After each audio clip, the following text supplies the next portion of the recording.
इस्लाम में भी जातियां होती हैं। ये एक ऐसी लाइन है, एक ऐसा आर्गुमेंट है जिसमें लोग आपस में भिड़े पड़े हैं। एक साइड का कहना है इस्लाम में भी कास्ट सिस्टम होता है, जिसे प्रूव करने के लिए तर्क देते हैं। जिस तरह हिंदुइज्म में इंसान को 4 कैटेगरी ब्राह्मण, क्षत्रिय, वैश्य और शूद्र में बांट दिया गया, जिसमें शूद्र को सबसे लो कास्ट ग्रुप में रखा गया है। लोग उन्हें अछूत मानते हैं। बिल्कुल उसी तरह इस्लाम में भी मुसलमानों को कैटेगराइज किया गया है, जिसे अशराफ, अजलाफ और अर्जाल कहा जाता है। और ये जो अशराफ कैटेगरी है वो वैसे ही है जैसे हिंदुइज्म में ब्राह्मण, क्षत्रिय यानी अपर कास्ट, और ये जो अजलाफ है वो वैश्य की तरह है, और जो अर्जाल कास्ट ग्रुप है वो शूद्र कैटेगरी में आते हैं। लेकिन जिनका यह कहना है कि इस्लाम में कोई जातियां नहीं, वो अपनी बात को प्रूफ करने के लिए तर्क देते हैं। इस्लाम इंसानियत का मजहब है। इस्लाम में किसी इंसान को उसके जाति के नाम पर डिस्क्रिमिनेट नहीं किया जाता। इस्लामिक स्क्रिप्चर्स में कास्ट सिस्टम का कोई कॉन्सेप्ट नहीं। मस्जिद में सभी एक साथ खड़े होते हैं, इसलिए इस्लाम में कोई जाति नहीं। आज के इस वीडियो में हम दोनों साइड को समझने की कोशिश करेंगे, जिसे देखने के बाद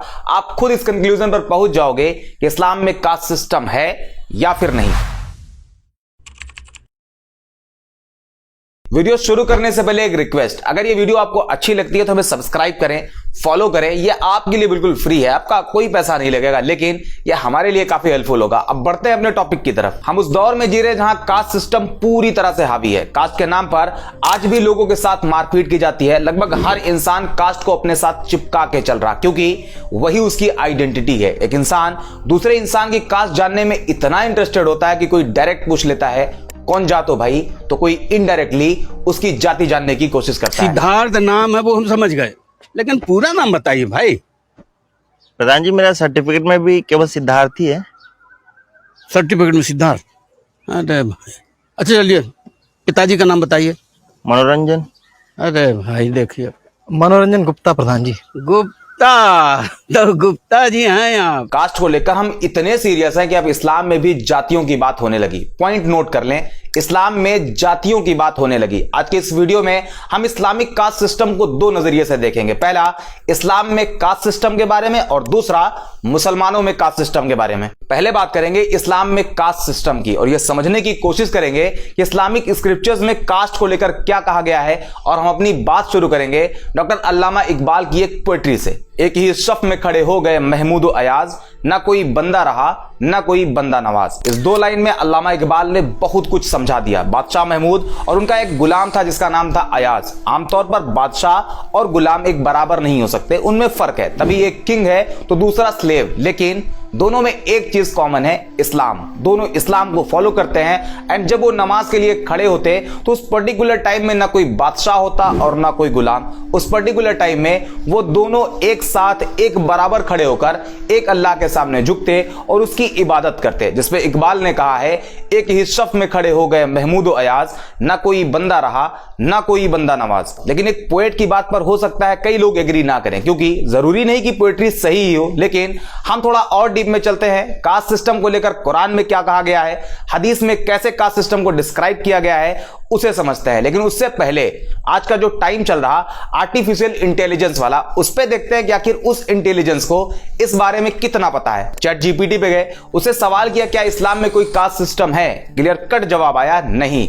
इस्लाम आइडिया ऑफ इक्वालिटी को प्रमोट करता है। सोशल स्टेटस, रेस या लीनियज के बेसिस पर किसी भी तरह के डिस्क्रिमिनेशन को पूरी तरह से रिजेक्ट करता है। इस्लामिक टीचिंग में एक इंसान की अहमियत उसकी सोशल स्टेटस या फिर उसके वंश के हिसाब से तय नहीं होती, बल्कि यह देखा जाता है उसका कैरेक्टर कैसा है। अगर भले कोई बहुत बड़े वंश से आता हो, उसके पूर्वज अपने टाइम के नवाब रहे हो, तो इसका मतलब यह नहीं कि वो बहुत महान है, बल्कि उसकी महानता इस बात से तय होगी कि उसका कैरेक्टर कैसा है। अगर वो अच्छा तो उसकी अहमियत ज्यादा, लेकिन अगर उसका कैरेक्टर सही नहीं तो तुम नवाब होगे अपने घर के। इसी तरह मुसलमानों को इस बात के लिए भी इंकरेज किया जाता है कि वो आपस में एक दूसरे के साथ रिस्पेक्टफुली बातचीत करें और किसी भी तरह के भेदभाव को रिजेक्ट करें। अब शायद कुछ लोग इस बात पे भी एग्री ना करें कि चैट जीपीटी तो इंसानों ने ही डेवलप किया, और हो सकता है कोई मुल्ला बैठा हो और उसने अपने फेवर में प्रोग्राम कर दिया हो। आजकल लोग इतनी जल्दी किसी बात को एक्सेप्ट नहीं करते। तो चलिए एक स्टेप और आगे चलते हैं। अब बात करते हैं हदीस के बारे में और देखते हैं कि उसमें कास्ट सिस्टम को लेकर क्या कहा गया। लेकिन उससे पहले तो यह जान ले कि हदीस कहते किसे हैं। हदीस की जो एक्चुअल मीनिंग होती है वो है नरेशन, जिसे उर्दू में रिवायत कहा जाता है, और इसका एक दूसरा मतलब भी है जिसे डिस्कोर्स कहते हैं। हदीस क्या है, इसे एक लाइन में समझने के लिए बस आप इतना जान लें, वो बातें जो प्रॉफिट ऑफ इस्लाम ने खुद कही उसे हदीस कहते हैं, जो कि Islamic practice, ethics, religious guideline, interpretation of शरिया जैसे पॉइंट को समझने के लिए एक इंपॉर्टेंट सोर्स है। मतलब हदीस इस्लामिक स्क्रिप्चर्स में एक अहमियत रखती है, जिसमें कई फेमस किताबें आती हैं, जैसे सही बुखारी, सही मुस्लिम और भी कई तरह की। अब आते हैं अपने टॉपिक पर और देखते हैं कि हदीस में कास्ट सिस्टम के बारे में क्या कहा गया है। हदीस की एक किताब है सुनन अल तिर्मिजी, इसके हदीस नंबर 2955 में कहा गया है, ऑलमाइटी अल्लाह ने आदम को मुट्ठी भर मिट्टी से पैदा किया जिसे जमीन से लिया गया था, इसलिए आदम के बच्चों में कुछ की स्किन रेड कलर की है, कुछ की गोरी तो कुछ की काली, यानी कोई गोरा है तो कोई काला, लेकिन अल्लाह के नजदीक महान वो है जो अच्छे कर्म करता है। इस हदीस के अकॉर्डिंग सच्चाई, ईमानदारी एक ऐसी क्वालिटी है जो किसी को अल्लाह की नजर में अच्छा बनाता है, ना कि उसकी कास्ट, उसका स्किन कलर, उसका सोशल स्टेटस या फिर उसका वंश। एक और किताब है मुस्नद अहमद, उसके हदीस नंबर 22978 में भी लगभग इसी बात को मेंशन किया गया है। एक और हदीस की किताब है शुअबल ईमान, इसके हदीस नंबर 4767 में कहा गया है, रिलीजन या अच्छे कामों के अलावा कोई भी किसी से बेहतर नहीं। इसके अलावा प्रॉफिट ऑफ इस्लाम ने अपने फेयरवेल सरमन में कहा था, सभी मानव जाति आदम और हव्वा से हैं, एक अरब किसी नॉन अरब से सुपीरियर नहीं, ना ही एक नॉन अरब किसी अरेबियन से सुपीरियर है, ना ही कोई काला किसी गोरे से सुपीरियर है और ना ही कोई गोरा किसी काले से। ये कुछ हदीस थी जिसमें कहीं भी किसी इंसान को उसकी जाति या फिर उसके रंग या फिर उसके नस्ल की वजह से किसी से ऊंचा, नीचा या छोटा बड़ा नहीं बताया गया। अब तक की रिसर्च के बाद कहीं यह नहीं मिला जहां इस्लाम में कास्ट सिस्टम की बात कही गई, बल्कि हर जगह इक्वालिटी की बात हो रही। लेकिन अब हम बढ़ते हैं अपने अगले स्टेप की तरफ और देखते हैं कास्ट सिस्टम को लेकर कुरान में क्या कहा गया है। कुरान के चैप्टर 49 वर्स 13 में कहा गया है, ऐ लोगों, हमने तुम्हें पैदा किया एक मर्द और एक औरत से,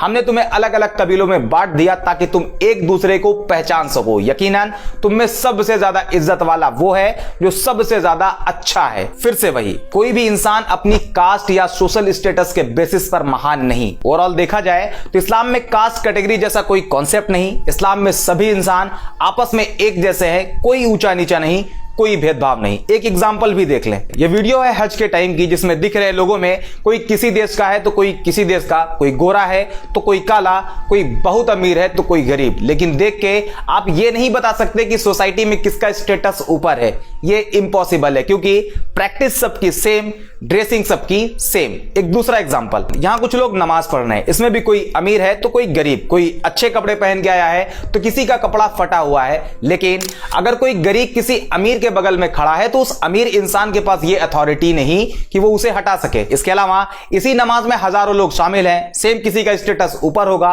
किसी का बहुत कम, लेकिन ये सब उस एक इंसान के पीछे खड़े हैं जो इन सब में ज्यादा बेहतर है, जिसके पास ज्यादा ज्ञान है।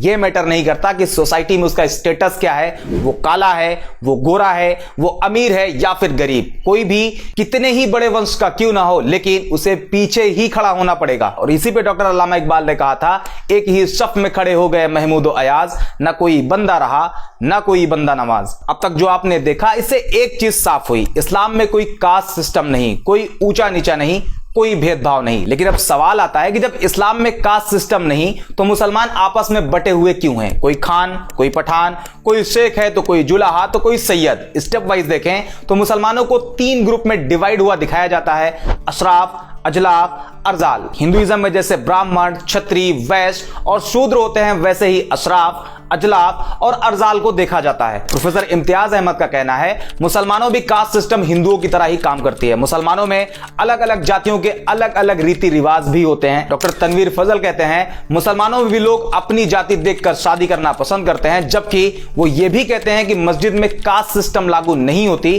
क्योंकि इस्लाम इसे अलाउ नहीं करता। तो क्या वाकई इस्लाम में जातियां हैं? आइए समझते हैं। यह है साउथ एशिया और इसे कहते हैं इंडियन सब कॉन्टिनेंट, जिसमें आज के टाइम पर इंडिया, पाकिस्तान, बांग्लादेश, मालदीव, नेपाल जैसी कंट्री आती है। लेकिन 1947 से पहले इंडिया का मैप कुछ इस तरह से हुआ करता था। 7th सेंचुरी ये वो टाइम था जब इस्लाम की एंट्री इंडियन सब कॉन्टिनेंट में होती है। यह पूरा का पूरा रीजन डिस्क्रिमिनेशन जैसी प्रॉब्लम फेस कर रहा था। इस पीरियड में इस्लामिक सूफीज यहां आते हैं और इस्लामिक प्रिंसिपल्स क्या है उसे लोगों को बताते हैं। इस्लाम में कोई कास्ट सिस्टम नहीं, इस्लाम इक्वालिटी की बात करता है, जैसे पॉइंट को लोगों तक पहुंचाया जाता है, जिसका असर यह होता है कि वो लोग जो इंडियन सब कॉन्टिनेंट में भेदभाव जैसी प्रॉब्लम को फेस कर रहे थे वो तेजी से इस्लाम की तरफ अट्रैक्ट होने लगे। साथ ही साथ अपर कास्ट, मिडिल कास्ट के लोग भी इस्लाम से इंप्रेस्ड होते और इस्लाम को एक्सेप्ट कर लेते। यहां तक कोई प्रॉब्लम नहीं। प्रॉब्लम तब शुरू हुई जब ये नंबर तेजी से बढ़ने लगा। हर कास्ट कैटेगरी के लोग इस्लाम धर्म अपनाने लगे, लेकिन एक चीज वो एक्सेप्ट नहीं कर पाए, कास्ट सिस्टम। इस्लाम तो एक्सेप्ट किया लेकिन इस्लामिक प्रिंसिपल्स को अडॉप्ट नहीं किया। इस्लाम एक्सेप्ट करने से पहले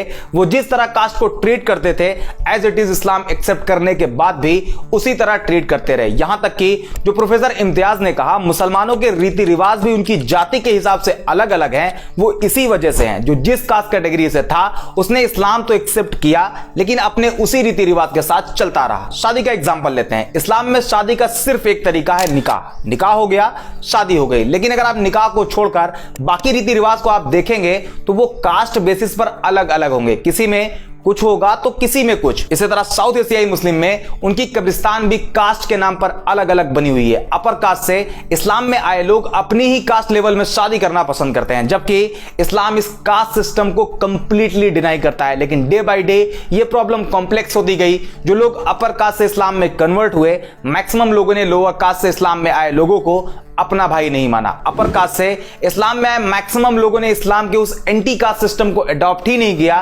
सिवाय एक जगह के, मस्जिद। साउथ एशिया में यही वो एक जगह है जहां इस्लामिक प्रिंसिपल्स को फॉलो किया जाता है। सभी लोग एक साथ एक लाइन में बगैर किसी भेदभाव के खड़े होते हैं। इस पूरे वीडियो का कंक्लूजन यह है कि इस्लाम में तो कास्ट सिस्टम जैसा कोई कॉन्सेप्ट नहीं, लेकिन साउथ एशियन मुस्लिम में कास्ट है जो मुसलमानों ने खुद बनाई हुई है और वो अपने हिसाब से, अपने नीड के हिसाब से उसे फॉलो भी करते हैं। उम्मीद करते हैं ये वीडियो आपको पसंद आई होगी। अगर हां तो लाइक, शेयर एंड सब्सक्राइब। मिलते हैं अगले वीडियो में।